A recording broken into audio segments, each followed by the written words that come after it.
بسم اللہ الرحمن الرحیم۔ السلام علیکم۔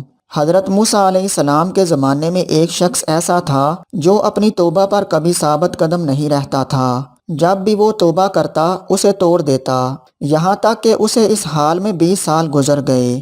اللہ تعالیٰ نے حضرت موسیٰ علیہ السلام کی طرف وحی بھیجی کہ میرے اس بندے سے کہہ دو کہ میں تجھ سے سخت ناراض ہوں۔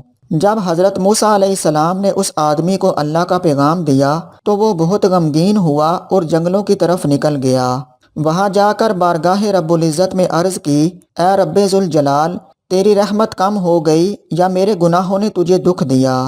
تیری بخشش کے خزانے ختم ہو گئے یا بندوں پر تیری نگاہ کرم نہیں رہی؟ تیرے عفو در گزر سے کون سا گناہ بڑا ہے؟ تو کریم ہے، میں بخیل ہوں۔ کیا میرا بخل تیرے کرم پر غالب آ گیا ہے؟ اگر تو نے اپنے بندوں کو اپنی رحمت سے محروم کر دیا تو وہ کس کے دروازے پر جائیں گے؟ اگر تو نے انہیں دھتکار دیا تو وہ کہاں جائیں گے؟ اے رب قادر و قہار، اگر تیری بخشش کم ہو گئی اور میرے لیے عذاب ہی رہ گیا ہے تو تمام گناہ گاروں کا عذاب مجھے دے دے، میں ان پر اپنی جان قربان کرتا ہوں۔ اللہ تعالیٰ نے حضرت موسیٰ علیہ السلام سے فرمایا، جاؤ اور میرے بندے سے کہہ دو کہ تو نے میرے کمال قدرت اور عفو در گزر کی حقیقت کو سمجھ لیا ہے۔ اگر تیرے گناہوں سے زمین بھر جائے تب بھی میں تجھے بخش دوں گا۔